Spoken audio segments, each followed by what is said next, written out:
নমস্কার বন্ধুরা, আজকে আমি অন্যরকমভাবে কুমড়ো আলুর ছক্কা করে দেখাতে চলেছি।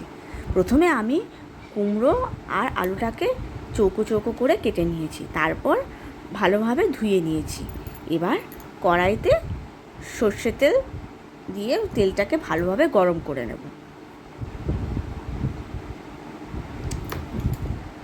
তেলটা আমার ভালোভাবে গরম হয়ে গেছে। এবারে আমি শুকনো লঙ্কা ফোড়ন আর 5 ফোড়ন দিয়ে একটু নাড়াচাড়া করে নেব।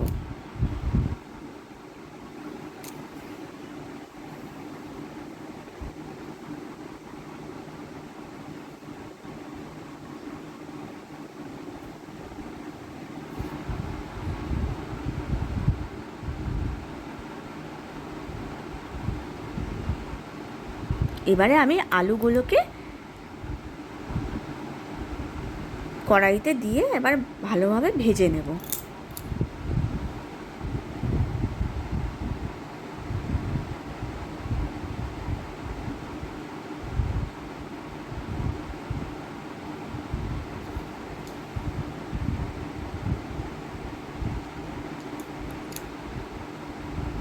দেখুন, আমি একটু নাড়াচাড়া করে নিচ্ছি। এবার আলুটাকে ভালোভাবে ভাজা ভাজা করে নিতে হবে। আলুটা আমার প্রায় ভাজা ভাজা হয়ে গেছে। এবারে আমি কুমড়োটাকেও দিয়ে দেবো একসাথে। এবার কুমড়োটাকেও ঠিক একইভাবে ভালোভাবে নেড়ে একটু ভাজা ভাজা করে নিতে হবে।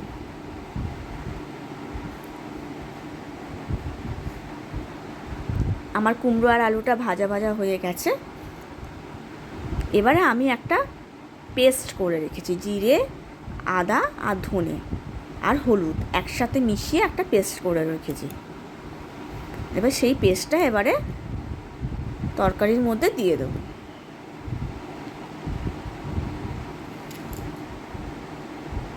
আবারও আমি একটু নাড়তে থাকবো। দেখুন, আমি নাড়াচাড়া করে নিচ্ছি।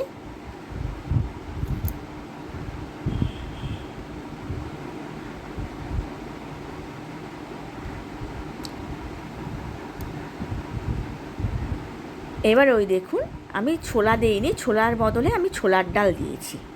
ছোলার ডালটাকে ভালো করে ভিজিয়ে রেখেছিলাম, তারপরে এটা প্রেসার কুকারে সিদ্ধ করে নিয়েছি।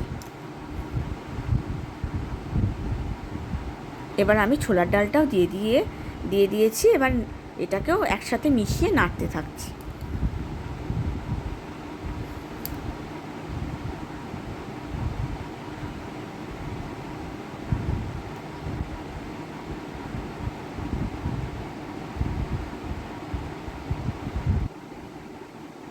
এবার আমি পরিমাণ মতো চিনি আর নুন দিয়ে দেবো।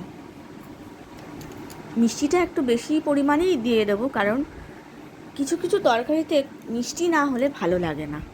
যেমন এই কুমড়োর তরকারিতে আমি একটু বেশি মিষ্টি দিয়েছি। দেখুন, তরকারিটা আমার প্রায় হয়ে এসছে।